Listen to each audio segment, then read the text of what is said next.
until you know what is a problem you're trying to solve with data, there is no reason why data could become your strategy. If everybody's running faster, nobody's gonna win. Everybody's gonna be using whatever Mid-Journey version 9 to create videos, so that we are becoming better. This automation become at some point table stakes.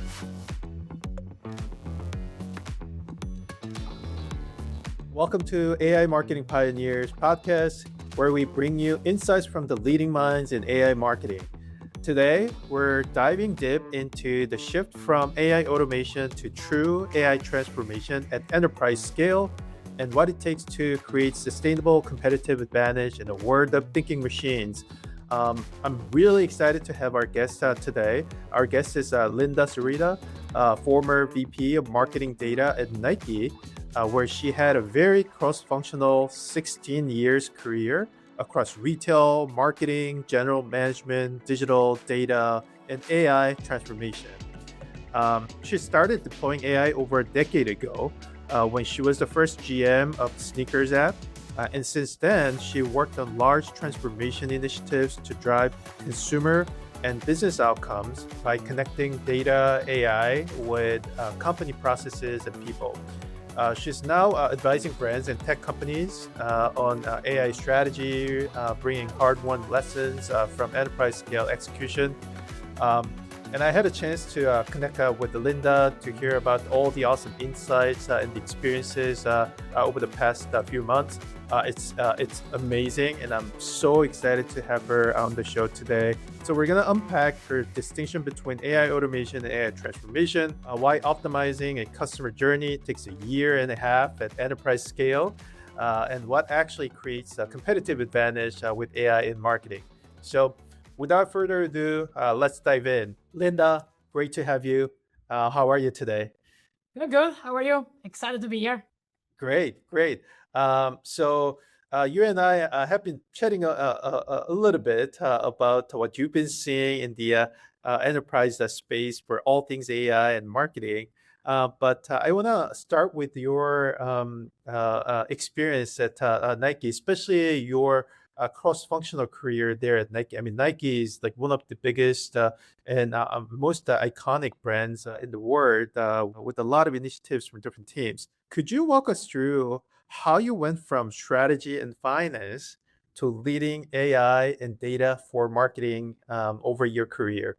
Yeah. And I'll try to speak slow. I speak very fast. So I'll try to, and have a very strong accent in case you're not picking up. I'm Italian. Anyway, so I think you already mentioned a bit of the highlights of my career at Nike. I think it's, I started as a former consultant banker. So the typical at the beginning is a strategy, operation, strategic planning, where you learn kind of the fundamental of how the company works. Then I was thrown into digital commerce. So I have a couple of GM role. Where again, my strength was, she understands data. She understands enough to be understanding the digital business. So I throw with no tech experience or digital experience, but money coming more from a, finance and, understanding of the business. And then through that experience, we're going to talk about later a little bit, was the GM of Sneakers, where I got so excited about the data and machine learning. It was the first time I really used in my life. And since then, basically, I pivoted into a kind of data career. I had spent the last 5-ish years in kind of data role, formally in the title. I led data partnership in terms of like, how do you fill the consumer journey with second party data, as well as marketing data, which is basically MarTech. So the deployment of CDP, journey orchestration, the tools to optimize and personalize. I led the machine learning AI underlying audiences. So not, of course, everything from Nike. Marketing measurements, so an ML model, testing attribution, and then marketing academy, which is data literacy. So I think there are probably two peculiarities of my experience. One, I came through data, not from a data pedigree. Sometimes I'm intimidated when I speak with like data scientists or data engineering. I came from the business, really the deployment of data. And then the second piece is I typically sit in this role where the job is getting value out of data. So connecting basically your tech data with process and people to get consumer outcome and business outcome. So it's always this almost like a product role, because they're basically trying to drive growth, connecting the dots between technology, people, and process. I love the experience, always very cross-functional. So, and I never had a job description, which basically allowed me to kind of chart my own course. No, that's awesome. Um, I mean, the first thing that actually stood out to me when I connected with you was you actually come from investment banking background. You spent quite a bit of time at Goldman, Yeah, and then transitioned to Nike, yeah, and you built an amazing career over the past 16 years at Nike. So I can't really emphasize how impressive that journey is. In coming from the actual investment banking background to basically leading up the entire sort of marketing data efforts at Nike. So that's really impressive. yeah. I think there are some fundamental that I learned. I mean, I'm very grateful for my consulting life, my banking life. I think it just gives you this kind of like more the hardcore skill set of like data number, because of course everything you do in a banking or career or consulting is data driven. And then of course I didn't have emotional attachment with the banking world versus I love sports, I love consumer brands. So I love my career. And I think you mentioned about Nike is such an iconic brand. You have so much innovation opportunity, and that's also the good thing. You can go from a geo or to a territory or to a global. You kind of learn by being thrown into something new, and hopefully you swim and you'll sink. That's awesome. And I'm sure we're gonna talk a lot about the different launches and experiences that you had throughout your time at Nike. But one of the biggest things that stood out to me was your experience with the sneakers app, which is Yeah, like really really forward-looking and innovative yeah, approach that you guys took at Nike. So you were basically the first GM for the sneakers app. And I'm curious, like, can you just like walk us through what it was really like going from physical launches with police outside stores to a digital lottery serving millions and millions on how you and also like how you actually used AI to solve the demand forecasting problem along the entire process there. yeah, yeah, yeah. So honestly, I think was one of the best role I had in my career. There was of course the sneakers app existed before I started. Was basically launched by the marketing team, and then the question was defining what is the future for this app. Is it a commerce app? Is it an engagement app? Is it a business? So that's kind of where I came from, a business side. So I think from people that they are not target consumer, and when we talk about launch or like sneakers app, it's basically all the product that you are like think about collaborator shoes, off-white Air Force One, Supreme collaboration. So these are the products where the business model is very different because you're not just gonna go and buy. This is kind of this scarcity. So you want to underserve the demand. So it's a different thing, like a capsule for a fashion brand would be similar analogy. So of course, in the past, what we did for many years, it's you might remember the Footlooker 9 a.m. launch or the Mercer 21st, and people are queuing up. You have literally camping people or people pay people for staying in the queue the night before, and then people were waiting. And then when 9 a.m. the store opened, try to get the shoes that are there. So that was kind of the traditional launch, which I can imagine not very democratic. If you're not able to be on Friday night in New York, there are not many way to access. And then basically Nike digitized experience, which means you convert. I mean, we still have the physical, but the idea was how can you do the same in a digital environment where instead of going queuing up, I queue into a digital room. You basically enter a lottery, and then if you're lucky, you get the shoes. So that was kind of the idea. Yeah, so sneakers is the app for this. It's different from the Nike app and the Nike.com. So what happened is, of course, this was amazing, but it also created problems. As things scale, because you can imagine if you are physical demand, you can estimate like, okay, there are 10 stores in the world, let's say X number of shoes, more or less what the demand is. And then we went from physical to digital, where the demand exploded. So you went in the order of like 1 million people in the app, very engaged community. So the question was like, okay, now how? You have two problems. One is how do you forecast demand? It's not like triple white Air Force One, which is very seasonal. You have a life cycle, is relatively easy. This is like how many people care about Travis Scott in Tokyo versus London versus New York. These are much more emotional connection than a traditional, let's say, inline program. And then the other problem is that it created a lot of like bad sentiment, like unfairness. Everybody was complaining about Nike not being accessible. You enter the draw every Saturday and you never win. So there was literally a social media movement with the hashtag I am upset, people complaining. There was like email of our CEO everywhere on the world to basically say, if you want to complain, write him an email. And he actually did get emails every Saturday. So there was a very bad image, of course, for Nike. So that's kind of where we started to think about, okay, how can I use some kind of AI, machine learning at the time to help with this problem? Because it's very difficult to do with a traditional analytics tool. And of course, I was very data nerd, so I love this work. And I think the first thing that when I connected with the team, we were asking is, what data do we have? Because of course, you can be machine learning without data. And of course, you can imagine we have a lot of like clickstream data, your behavioral data, your transactional data, but we didn't know about what does Seijin likes in terms of like, is he a Chicago Bulls, LA Lakers? Like, what are the other signals about the consumer that can build the taste profile? So we started to create actual experiences and features in the app with the purpose of getting data, like polling, all this kind of thing. Like you get your scrolling and you get, are you an LA Laker fan or are you a Chicago Bulls? And it was very gamified, very engaging. So it's not like a customer survey that you have to fill. And of course, in such an engaged app, you have like thousands of people voting on that. So we start to use this one to basically build the question and the profile around tasting. So we use it to, number one, to complement the more traditional data for forecasting. We were able to reduce the error 44% in 1 year. Of course, you still forecast wrong, but it's less wrong. And then the other thing, which was also interesting more from a marketing perspective, is that we use this machine learning model to identify who deserve to win. Because everybody can, to sell the shoes is not easy. It's not difficult. The problem is not to sell, it's to sell to the right people.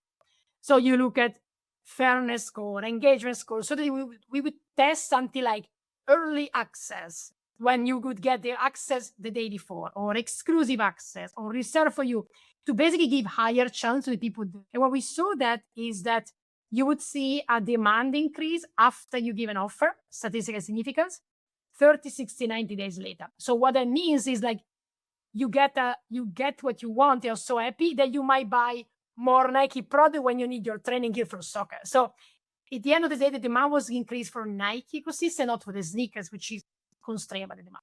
So again, this was to me like the first time where I just love this was the nerd AI, very unsexy, very nerdy and unsupervised learning and brains and machine learning. But then when I saw on my hands, like how impactful it can be for business. And then since then, I've basically been in AI permutation of roles. Yeah, that's super impressive. And like in terms of the volume of the data that you had to actually deal with, like I can't really imagine the amount of data that you would have to actually process on the back end and make sure it's feeding right into the model with the right output at the right timing with like little latency within the app. So that's just incredible how you pulled it up. And kind of related to that, like one thing I heard from you earlier was you didn't really stop there and decided to basically push your efforts further by leading almost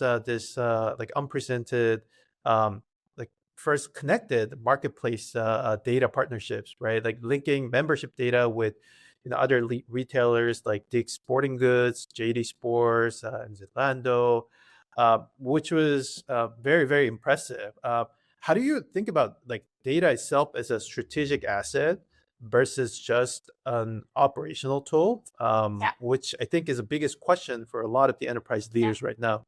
Yeah. So again, there was another, I think, career moment which I really love because I had to build it from the beginning. I think to me, the first thing to think about data as an asset is that you need to start from the business priority. I think sometimes when people think about this, like they think about data for the data's sake. The same now for AI. Like we need to have an AI strategy for AI's sake. And to me, it's like until you know what is a problem you're trying to solve with data, there's no reason why data could become your strategic. I think to me, for example, in this specific case you talk about, the problem was that we were having a partial view of the consumer. So think about you shop at Nike.com for whatever, your training gears. And then for your kids, you shop everything at Dick's. You buy all their sports gear. In this case, I would only know you for the training gear. So I think, okay, you have an affinity for training. And I would never send you offer for anything for kids related. So if you think about the world of Nike, which is wholesale and DTC, like, we had millions of consumers that shop at wholesale that we have no idea what that. Of course, we have transactional data, POS, but you know how much unit you sell. You don't know who is the person buying. So that was kind of the problem we tried to solve, is like better know the consumer. And eventually the idea was, well, if I know you better, well, first of all, you're more valuable to us because non-member are typically 50% higher LTV than somebody you don't know, because you can personalize. And then the high level was, we want to build better product, better services, better experience, and of course, drive member growth. That was kind of the problem we tried to solve. And then since then, basically we created this, we did what we think account linking. So it's a bit, heavy on the engineering side, but like you're a member of Dick's Sporting Goods, you're a member of Nike, you physically consent to be a connected member, and then with your privacy and authorization, consent, I get your data every time you shop Nike at Dick's. Of course, if you shop Adidas, I wouldn't know. But if you shop Air Force One for your kid, I would just get the data. So that's kind of like how the work was.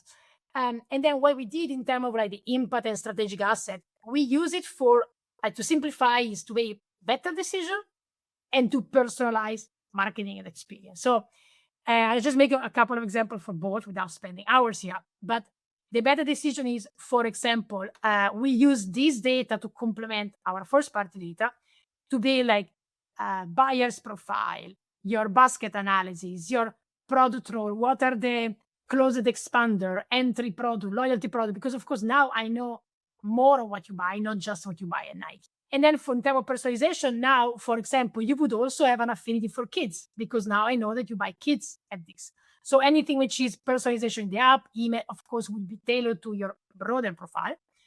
And then we use a lot of data to do a lot of co-marketing, because of course, when you think about partnership, the biggest concern for the partner is, are you taking my value or are we sharing value?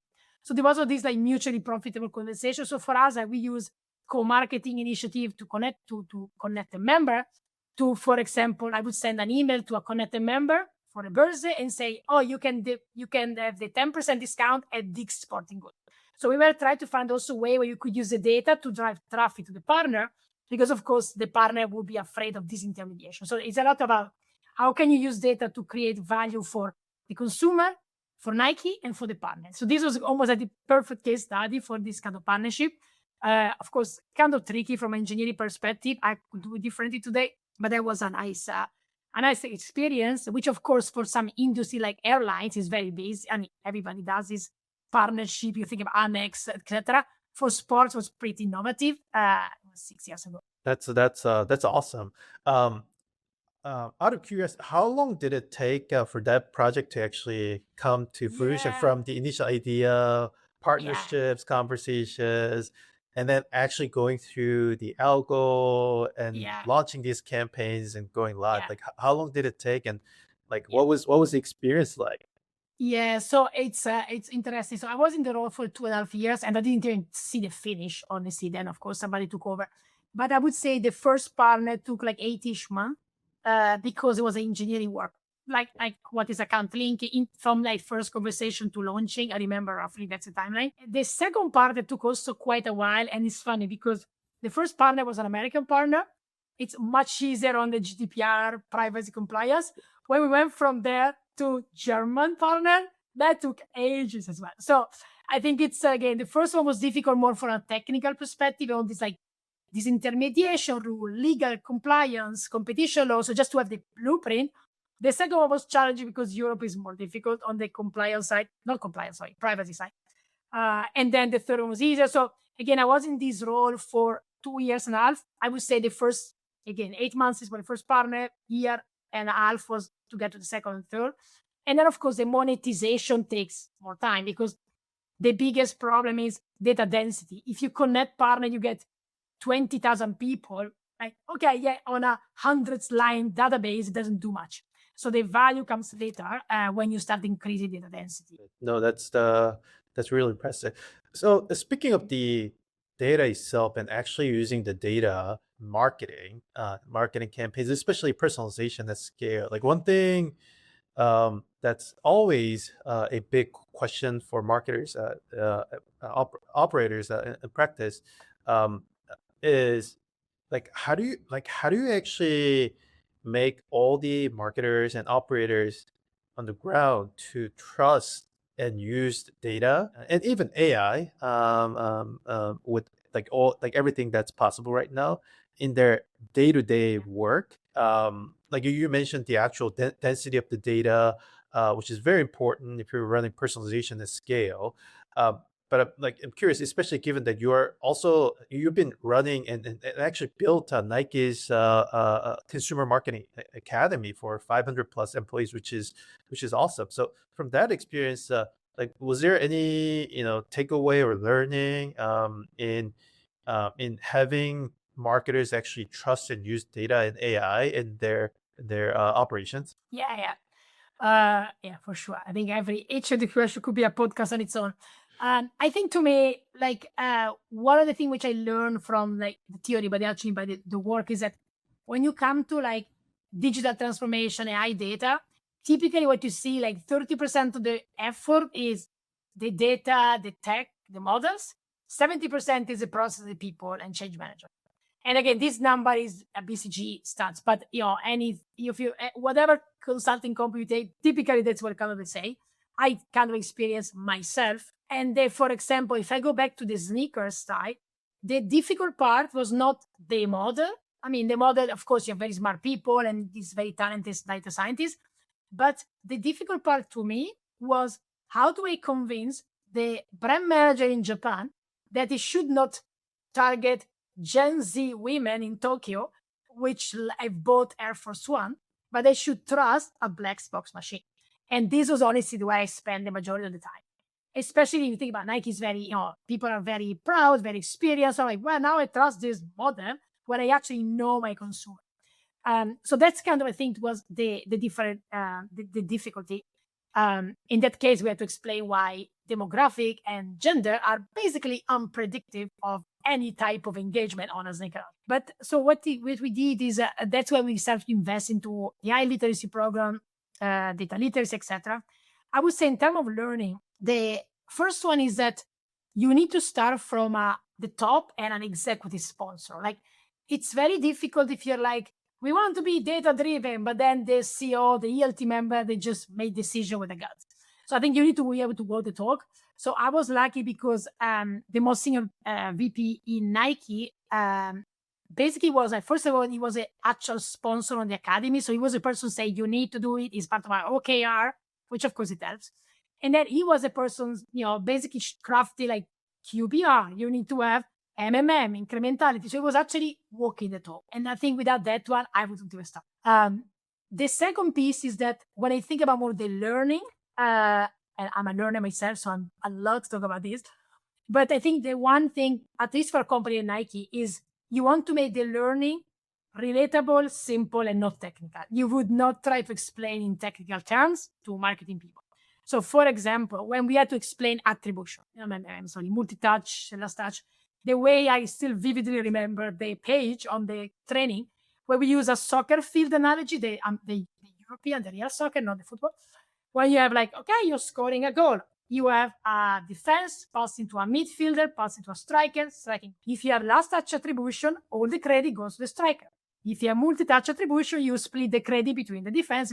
So this is the type of way you tell the story, and then people kind of hopefully connect.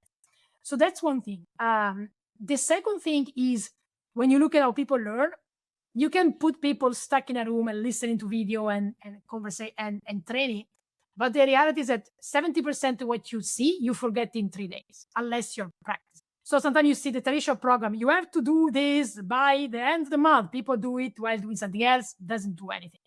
So for us, for example, we were lucky because we use an app called One Huddle to create micro-learning, gamified experience. So you will basically throw all your decks and video into LLM, the time was not LLM, was AI search. And that machine will create questions, they will make games.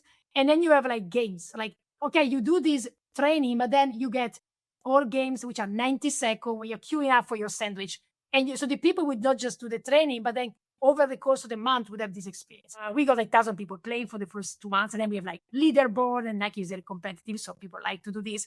And you have prices that you can have lunch with a CMO or whatever. So again, it was the way to make it a bit more small bits instead of like sitting into a day training. So this is more the learning. If I think about more the decision-making process to make it data-driven, I would say one thing which is important is to make things easy to access. Like you talk about data, then if you have to like go through an Excel file or a very complex dashboard, like people eventually they want to be easy to find information, or you can go to 3 hoops and try to go through the different system.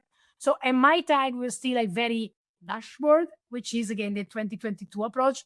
What I'm very excited about now, you can have a very clean structured data set, and you can use LLM on top of it. So you can have your English question asking to the data. So to me, I think that's why one of the power of Gen AI for BI, you can actually use it to talk in English to your data instead of trying to figure out. And then the last piece of this checklist is that you want to tie your data and information into a company process and people. So for example, when you think about MMM, marketing mix modeling, it can be a very theoretical thing. You learn it in your training.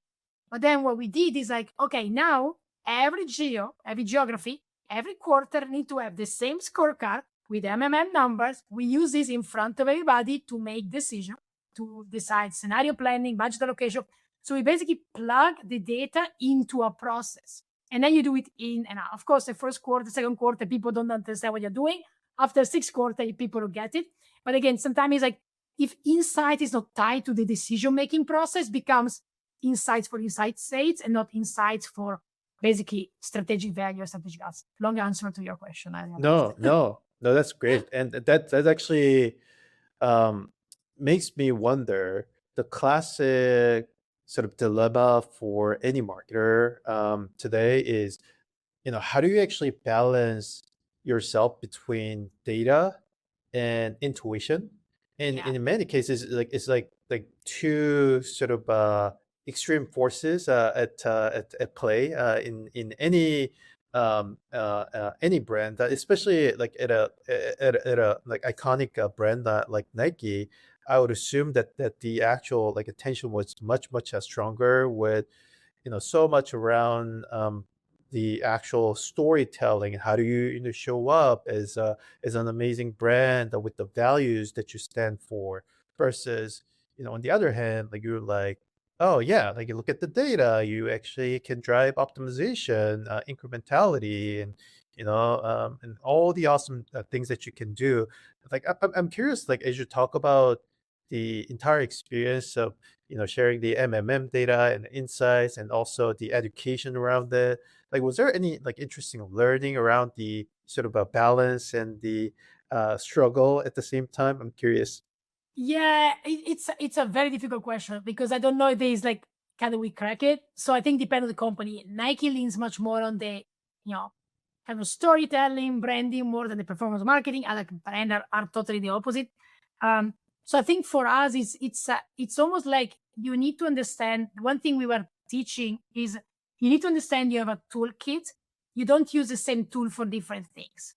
So for example, it's also like when do you use MMM? That's for a macro decision to understand on-page channel. But then when you want to go into like the journey, you want to use A/B testing.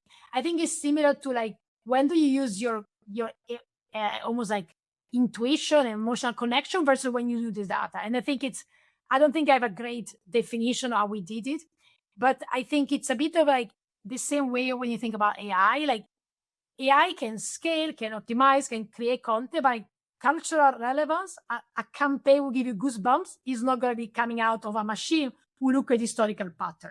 So I think this is to me the biggest challenge coming in the future. Is like now everybody's going, oh, AI. Yes, but for what? You're not going to replace people by AI because it's always like there is an area where AI is better than human and data is definitely helpful, but there's an area where you still, the human connection. Maybe the last example I make is similar to synthetic persona. I see a lot of things like, oh, you can do synthetic persona. I love it. I actually use it with a couple of companies when you see 80-90% overlap between the synthetic persona and interview with a human. But even there, like if I want to figure out like how to change the color of the shoes, what's the string, what's the next small iteration, that's great. If I try to figure out the breakthrough innovation for the Olympic 2028, you're not going to synthetic persona. So I think, I don't know if that's a good answer, but I think you need to understand a bit more of what are the pros and the cons, because not everything is going to be a mathematical formula. I wish it would be easier and more objective, but I think sometimes it's like honestly the magic of a great marketer to be culturally relevant and understand, okay, this does make sense, even if the numbers seem to say. No, that totally makes sense. And speaking of AI itself, I think you previously talked about like AI decision engines that take outcomes as inputs rather than requiring sequential A/B testing, which I thought was very interesting, especially given my experience with AI and marketing data here in the Bay Area. Like, what does that actually look like in practice, and what's holding more companies back from like really adopting that approach in general? Yeah, yeah. So maybe I start to say the way I did the work, and then I can tell a bit about what I think is potentially the future. So the way we did it, I always talk about my experience as like the pre-Gen AI, because we did the typical 2022 big rollout, etc. And the way, for example, we optimize the journey. So think about the way we do it. We have a framework that we use, right? The 5 R's: right audience, right benefit, right time, right channel, right content. That was the framework. So then we start to optimize, as you know, like when you start to do testing and A/B testing, you can only do one variable at a time. You can test 7 variables together. So we would say, okay, right audience, let's have model churn A, model churn B, you A/B test, you wait 17 weeks until you get statistical significance, then you hope that an analyst can measure, you wait another 3 weeks, you get that. Then you move to right benefit, 10% discount, €10 discount, 50% discount, A, B, C, you see what you wait, you measure, and you scale it. So as you can imagine, you start multiply these to all the things you want to optimize, subject line, etc. It would take literally more than a year. So that's kind of the way we did it. So if you look at the results, when you look at a macro level, we had like 200 triggers journey. We did good work. We had like 3x click to rate when you do trigger versus campaign. So if you look at the results, it seems like, oh, amazing, it's a best practice. But then if you look at how we did it, it's very long because of course you take a year. It's very heavy intensive. You need to have the pods team designing a test, the analyst. So again, we were lucky because I had resources, but not every company has it. And then the other thing, which is from a consumer experience, you're not really the right personalization. You take what 80% of consumers say and you scale it. So it's not that it's personal. It's like 80% of people prefer 10% discount. Everybody get 10% discount. So this is kind of the limitation. So when I think about more the work I've been like getting close in the last kind of year, is what a company called it AI decisioning. It's basically multi-arm bandit testing with reinforcement learning. So if I want to explain it in simple terms and just go back to the churn, you would say, okay, my goal for the machine is that I want to reduce churn. That's a reward for the bot. And then you give guardrails to the bot. You say, okay, content, you can have content AD. Time, you can have 8 a.m., 12 p.m., 9 p.m. Channel, email, push, SMS. You can continue. And then basically you let the bot doing trial and error until he gets it right. So say Linda takes content B at 12 p.m. via email. Yes, green, let's do it. I know Linda likes at 12 p.m. Versus Seijin likes content D and he's a night owl who wants a 9 p.m., whatever. So of course, this is amazing in the sense that you can basically transform the way you do marketing, but it has some consideration to take into account. Number one, of course, data density and data foundation. Like if you're like startup or if you have like you send 3 emails a month, there is not much reinforced learning. You need more data to make sure that the machine is learning. So that's one thing. The second thing is that you need to understand, and I don't think everybody understand it, it's you move to probabilistic marketing. So when you're a rule-based, I target these people. I know why I pick you from the list because you have certain criteria. Now it's like, I don't know why Linda got this. I trust that some kind of smart bot did right. And I think tools are getting better now with explainability, but still, it's very deep. It's a kind of black box. And then the other thing, which is a challenge, is that it might be difficult to apply this kind of season agnostic to like short-term goals. Like I want to sell, I have an inventory of 50,000 Air Force One that I need to sell in Black Friday. It's easier to in that case to say, okay, how many people you need, how many email, you do the audience, you send an email. That's a bit easier to plan versus like, I don't know, I just give to the bot and then we might get, 10 people, 10,000 people interested or 100,000. So that's the consideration. And then the last piece, which is very important, is that when you think about this work, it goes really against the typical way a marketing team works. And what I explain with that is the way we do the work. For example, in Nike, you have the email team, you have the app team, everybody working silo, the social. They all plan the 12 weeks calendar, the retail calendar, and then they connect horizontally to see the calendar across the checkpoint, and then they do the work. If you start throwing an engine like this on top of a process which is seasonal by function, you're basically putting a square peg into a round hole. So these are the considerations. On the other hand, again, I love this type of work because I think can be really transformation. And to be honest, this is really personal because Linda gets a different content than Seijin, than somebody else, because this is based on me, my signal, not based on the 80% A/B test. So I'm very fascinated about this. I think there's big potential, but it's also like you wouldn't move tomorrow to like, let's just move the marketing to probabilistic because there's a lot of things to take into account. Got it. No, that's very insightful, and I think you've been really pioneering how you use even like reinforcement learning based approach in like in these tests and continuous optimization for the efforts.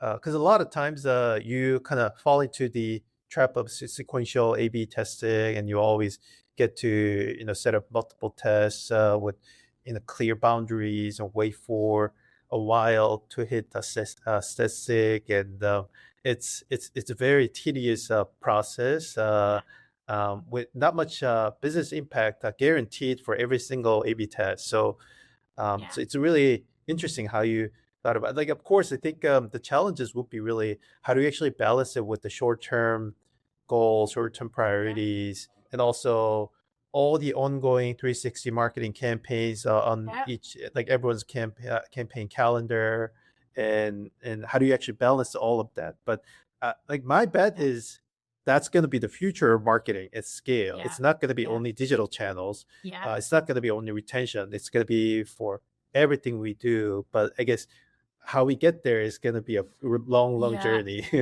Yeah, no, for sure. And one thing which is interesting, also in full disclosure, what I did this work was not at Nike, was with clients, so different, a smaller company.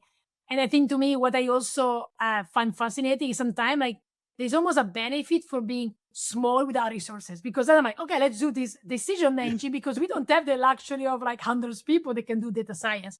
So sometimes it's actually when I see the company which can do the work, it's like they almost leapfrog. We went from nothing to A/B testing to you go sequential. You can skip a step and we just go there because again, you don't need to go to the learning of other things.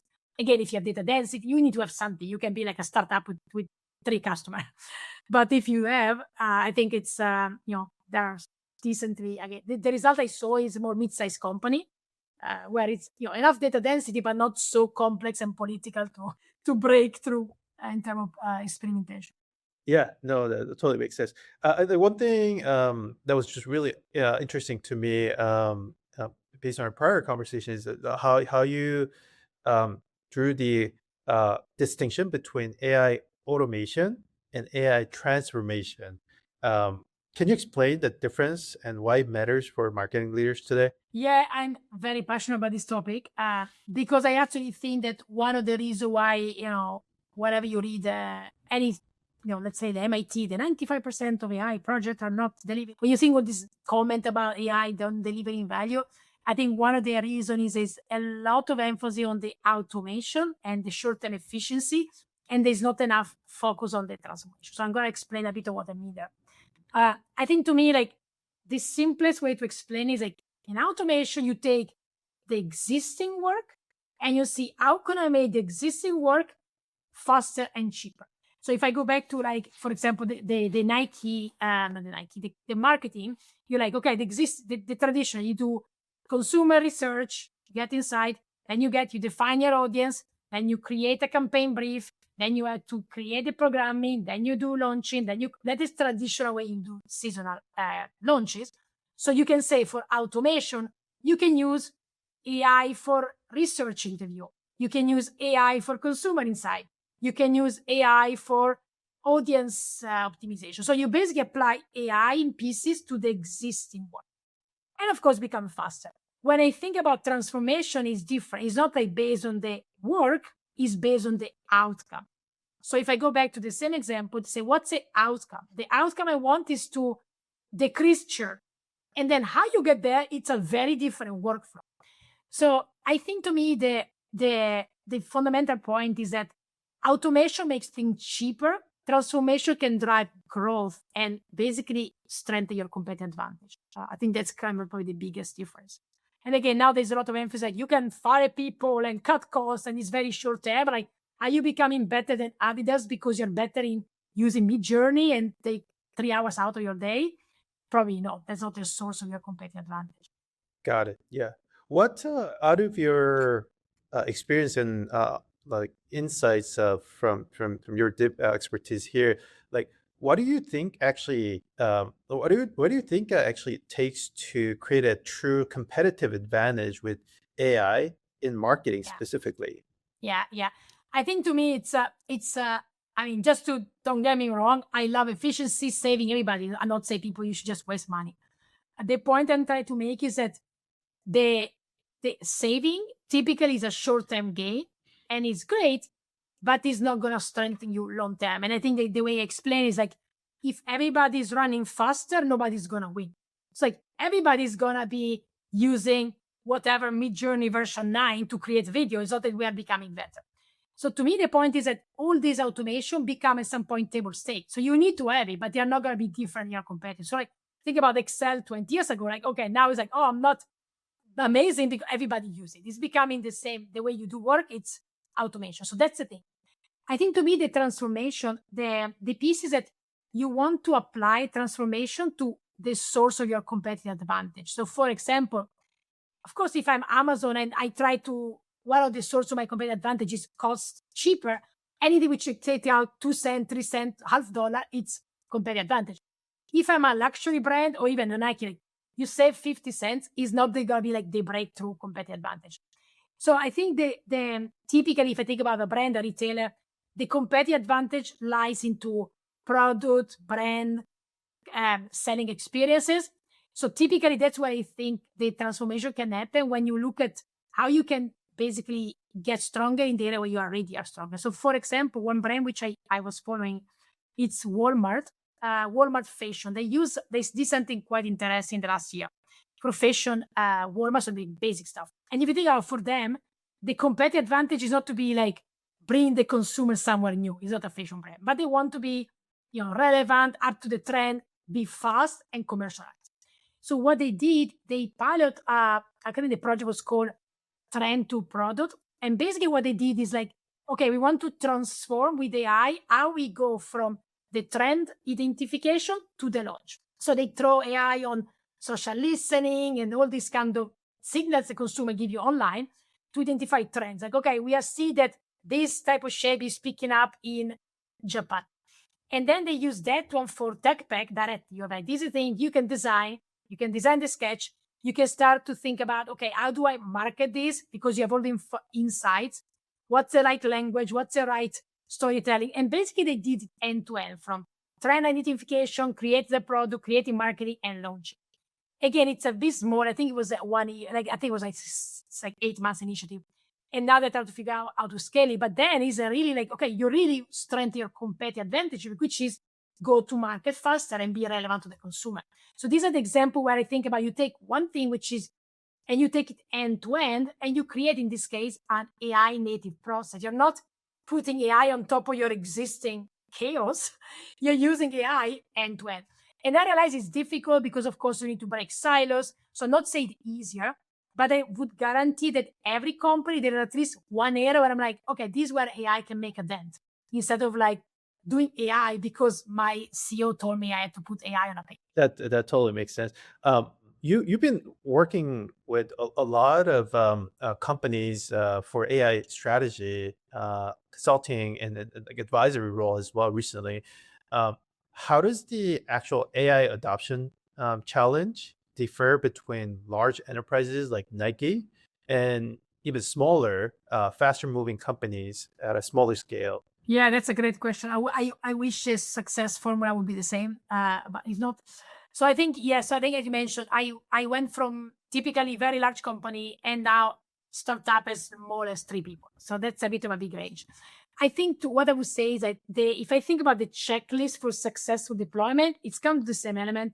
You want to have, again, executive sponsorship. You want to have a clear business case. You want to have data foundation.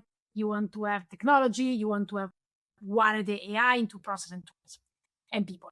That's kind of the formula. The thing is that, of course, depending whether you're big or small, what's easy, what's difficult is very difficult. So, for example, if you think about a large enterprise, typically you have the benefit of like data density, probably decent data foundation, maybe you have dollars, you have technology, you have the luxury that everything you do, the impact is large.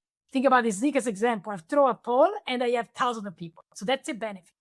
On the other hand, it's slow, it's political. You need 6 months to align or bring cross-functional alignment against the team. And then if you want to think about the decisioning engine into your thousands of marketing, the workflow change is very different.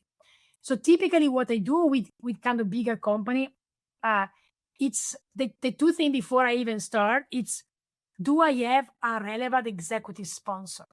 Because these things is so difficult that if you're not really a genuine executive that is behind you, change takes time, takes resources, takes prioritization, takes change management. It's so hard that I'm like, I am not gonna even start unless I know that it's somebody that really matters that wants to have this. And then the other piece, it's also like, is this AI project gonna help the company in one of the top priorities? So think about any company have the brand strategy, the one pager, whatever you can name it. Like, I need to make sure you see my project helping something on that page. Like, okay, the priority is drive innovation, and with AI, I can do that. Okay, if it's not part of your enabling of priority, it becomes AI as a project and is not AI as an enabler of the company strategy. So this is for the big company. And then I think once you have this one, all this struggle about the process, the alignment, then it counts, but at least you have some foundation instead of like you're running against, the waves. And then if small companies, of course, it's the opposite because you have the positive things, you have no legacy system, no 6 CDPs to tie together. You have easy to align, less people. So it's, in that sense, it's easier. But of course, you also have limited data, no people, very little resources. So typically, I think when I look at early stage companies, smaller, it's like you don't need to build an AI infrastructure because, of course, you're gonna change 10 times before something is, it's before you find your right product market fit. But typically, what I think it's you want to think about AI as the multiplier of your outcome. You want to see AI as like compressing the time, and then this is where you can start thinking about AI native workflow because you have no legacy. If you had to start a marketing org for loyalty for a company with no resources, that's where I can think about where are the way you would do it today, starting from your outcome and how can AI do it. So for example, for small company, anything which is like AI on top of like customer serve, like reviews for insight, like you don't have the richness of like an insight team, a research team. That's why it's great. Same thing for analytics. Like you don't have the analytics team. So like, that's where I think AI can be really helpful to just get insight in a quicker way. And then one thing which is actually actual example, I have seen great success, for example, in generative engine optimization for very small company. And that's, I think, is paradoxically is easier for small than for large company because when you go to like AI visibility and search, if you go to a small company, you have the SEO team, the content creator, the brand manager, you have so many people, the PR team, it's very siloed, it's very big. And then you put AI visibility with a different tool and you create another silo. What I saw in small company, you have your SEO multitasking, we typically upskill to become an AI visibility title lead. And then you have your content, writing, storytelling all together sitting next to you. So I actually saw great result when you're a small company in this type of mini cross-functional project, which are very AI native. And then I would say the sweet spot to me is a mid-sized company if I have to choose, because you have the benefit of both. You have like enough scale and density and resources to make a dent, and you also don't have the huge political bureaucracy that a typical large enterprise have. Maybe the last thing I want to mention here is that there is a bit of a nuance when it comes to data density and resources, because sometimes what I want to make sure people don't take away is that you don't need data density and resources necessarily. And what I mean with that is that, so if you think about machine learning, of course, you need data. You can do machine learning on a data set with 5 consumer. But for example, generative engine optimization, you can start today with a brand new website, new company, and start to create content and optimize it. And then the other same is dollars and money. And this is where it's kind of fascinating. And I hope I don't want to look weird when I say this. But sometimes they having too much money is actually a deterrent for change. And I've been in conversation where we're looking at like LLM for putting on top of your CDP, ask question. And basically the people say, well, we have the analytics team. Why we need to even bother? And I'm like, well, if you're a company with no resources, no analytics people, then you want to be actually thinking about how AI can help you. So I think sometimes size is a good thing. Sometimes size is a bad thing. I love covering both. I'm learning a lot on both worlds. But yeah, I think it's a different life being an enterprise versus a small company. No, that's really interesting. So would you say, early stage startups today would have a better opportunity if you kind of like go after that sweet spot of mid-sized companies that are trying to scale up, but like still, like limited resources, but trying to scale up? Do you think that's going to be the sweet spot? Well, yeah, I think so. But you can think about, just to go totally a different example, like the traditional MarTech, you have the Adobe, the Salesforce, a massive platform. That's my experience. We have Adobe. And it's like, well, they try to modernize, but it's like you're moving a Titanic boat. It's moving a dinosaur. And then you see like small CDP, the composable one. Again, I don't want to mention vendors here, but I'm like, then when you come out with like native stack, you have a warehouse built, composable CDP, you don't need to copy into your data platform. I see a lot of things when I'm like, oh my God, I wish company would just, I think they're really disruptors.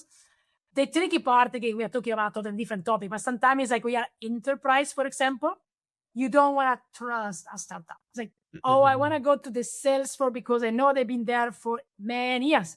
I need to have a startup which has at least X million of funding. I can go to early stage. So that's a bit of the consideration when you go to a procurement process into enterprise. Like, oh my God, I wish we could go to small startup. And that's also why the limit when I was at Nike is to experiment with these things, because I'm like, oh my God, before I get procurement to get into this, it's going to be another 10 startup are going to be born. So, but yes, I think to your question, there are a lot of these innovator industry, like category transforming company that I'm like, I think they can be going fast. The question is at what size of company they can go, because again, sometimes the problem we have to be, as I just mentioned, it's difficult to test something too small and not proven yet. Yeah, no, that's fair You need enough. to earn your way to like mid-sized company and then prove it, and then you go. I'm sure you experience this in your life. I'm preaching to the choir. Yeah. No, that's awesome. Cool. Well, this has been great. I have one more question, which would be very interesting. If you were building a marketing team from scratch today, with all the technologies available out there, with all the knowledge you have accumulated so far, how would you structure it differently, knowing what AI can do and what it still cannot do well? Yeah, it's a difficult question. So first of all, nobody has a crystal ball, so it would be nice to hear this recording a year from now and see where we are, and see how much I did wrong and how much it was correct. But I would say, I think just even to before you go to the org, I think people need to realize that marketing team are gonna move to like tailoring to humans and to bots. It's like eventually you have two audiences. You need to be still human and told to human, but you if you don't win with bots, you're not gonna be visible. So I think that's one thing when people start talking about optimization for bots. I think typically the way I think about it and go through my thinking process, so you come with me on my journey, is that I typically look at when I think about the future like a future back approach, and I think about what's changing, what's not changing, and based on that one, what's going to happen in 2 years, how do I design my team today? That's kind of the way I've done it from my BCG strategy consulting 25 years ago. So when I think about marketing, what's going to change from a consumer, you're moving to like agentic search. And also like when you think about the funnel, you're moving from, you're not going to have anymore a linear funnel from awareness, consideration, probably the thing you're familiar.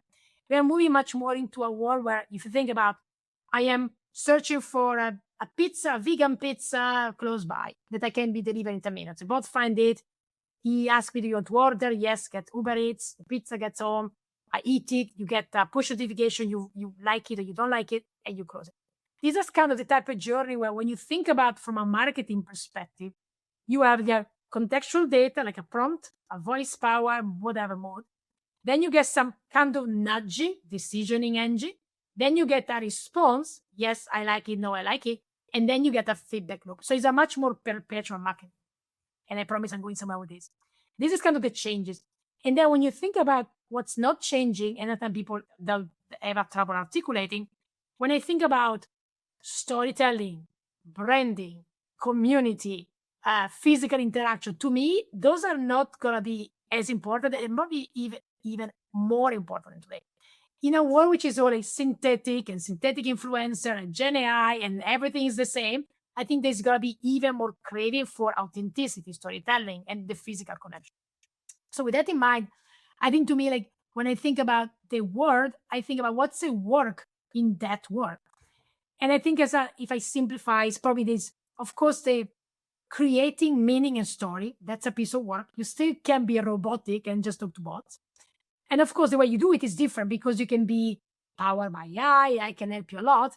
But as I was mentioning before, AI can help you to scale the content to go faster. AI is not going to give you and invent cultural relevance. So that's one thing.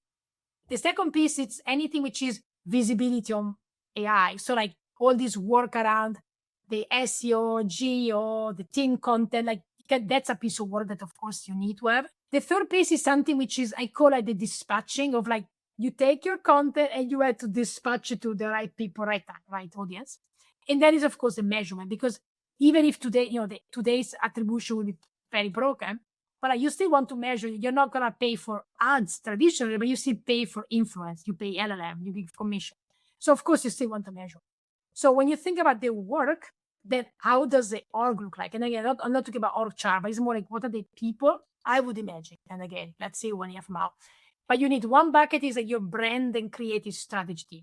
AI supported, but it's still a brand team. The second piece is, of course, your visibility, AI visibility team. Let's call it a cross-functional pod between the tech people, the content creator. The third piece is something that I don't even know how to articulate, but probably the best definition is growth hacking meets AI literacy. Like you need to think about your decisioning team. You need people to understand these are my objectives, these are my goals, these are the tech capability I can deploy. It's really the strategic mindset around this orchestration of decisioning. Then you need operation, because of course, all this data stitching, you still need some kind of operation side. And then of course, I think to me, marketing measurement will be very different because probably a lot of tools will measure themselves. I don't think you need a substantial amount of analytics we use. So I think to me, the biggest impact is like functional roles, because I'm like, well, do you need an email specialty, a social specialty? To me, that word become very taken over because again, you become agnostic of function, you go consumer centric. And then anything which is like manual work, like all this manual work, of course, is going to be translation, copyright, like all these things is going to be there, not there anymore. And then analytics is another thing, which is like, well, I would imagine that 80% of the question you have can be answered by an LLM on top of your data foundation. So analytics is still going to be important, but it's not more like strategy, the thinking, causation, correlation, really the thing that honestly analytics people like to do instead of like the basic question. So again, it's probably these are the bucket where I don't think about function. I think about the capability from creative, operation, growth hacking, visibility for AI, and measurement. Got it. No, that's great. Super insightful. And I know we went over time, but this has been amazing. And maybe like a one last departing question is if you were to teach your child to become someone in this new world with AI and maybe like marketing itself as well, like what would you actually recommend your child to learn and focus on? Yeah, oh my God. It's a great. I actually have a 5 and a 9, and they both are actually already using. I mean, the 9 is definitely using ChatGPT for his own research illegally because he's not supposed to in school. But I would say, I think to me, yeah, of course, you want them to be AI fluent. You don't want to kind of block them from that. But I think the biggest problem, the biggest gap, is critical thinking. Sometimes I'm like, I use ChatGPT for a lot. Of course, I almost like depend them. But I'm like, well, I have 20 plus years experience to know that when something is not clicking, you understand it. What I see, my son, for example, he just takes whatever come out of that as the truth. And I'm like, I think to have the ability, how you learn critical thinking, I think to me, the successful people in the future are because again, the functional expertise is going to be taken over. It's more like people that are able to connect the dot, think critically. I have no clue what you teach really. That's, I think, is a big challenge for young generation. But I think that's a very important one in terms of like, don't become dependent of a bot. Start to use it as one of your weapon, but not, basically have a self-reflection when you get an answer, understanding how the answer are created. Totally agree. So critical thinking, that's very important. Good That's opportunity very- for a new MBA program, Yes. the new MBA of the future. I learn how to be critical to bots, and everything comes after these machines. So. Awesome. Thank you so much, Linda, for all the awesome insights. I truly enjoyed the chat today. And I'm sure our listeners have enjoyed that so far as well. Thank you again for being on the show. And thanks everyone for tuning in today. If you enjoyed the show today, make sure you like, follow, and subscribe to the show on your favorite platform. And until next time, see you. Bye. All right, thank you. Thanks for tuning in to AI Marketing Pioneers. Don't forget to follow the show and leave us a review. Stay tuned for the next episode where we bring you insights from the leading minds in AI marketing.